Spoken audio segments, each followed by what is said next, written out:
आज आइतबारको लागि अर्घ तयारी गर्दाखेरि दुबो पनि यसरी 5 पात भएको हुनुपर्छ। 5 पात भन्दा कम भएको दुबोको हुँदैन, उद्देश्य मुख्य केही नै होइन त्यसलाई। अनि अब तिल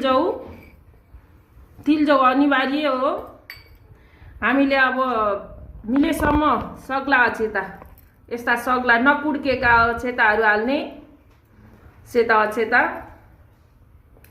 अनि सिङ्गो फलमा सुपारी, जुनसुकै फल भए पनि सिङ्गो फल चाहिन्छ, सुपारी उत्तम। सक्खर पनि एकदम सक्खर, तामाको भाँडा भनेको सूर्यको बेस्ट हो।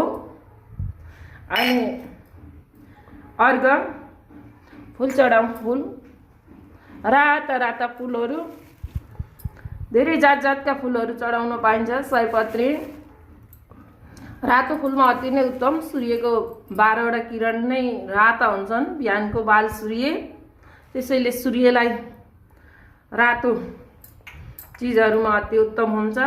अर्घ यसरी राखौँ। अनि यी अष्टसुगन्ध, चन्दन अनि रातो सिन्दुरहरू, सिमरिक, अबिर, केसरी सबै थोक गरेपछि अब हामीले यसलाई अर्पण गर्छौँ। ओम श्री शिवाय, ओम श्री शिवाय, सूर्यनारायणको लागि ओम श्री शिवाय, ओम श्री शिवाय नमः, ओम श्री शिवाय नमः, ओम घृण्यादित्याय नमः, ओम घृण्यादित्याय नमः, ओम भास्कराय विद्महे महातेजाय धीमहि तन्नो सूर्यः प्रचोदयात्।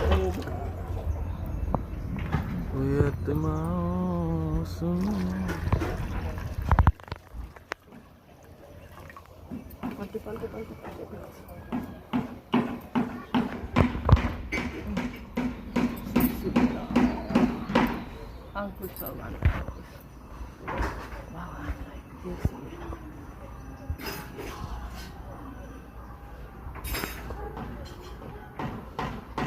जय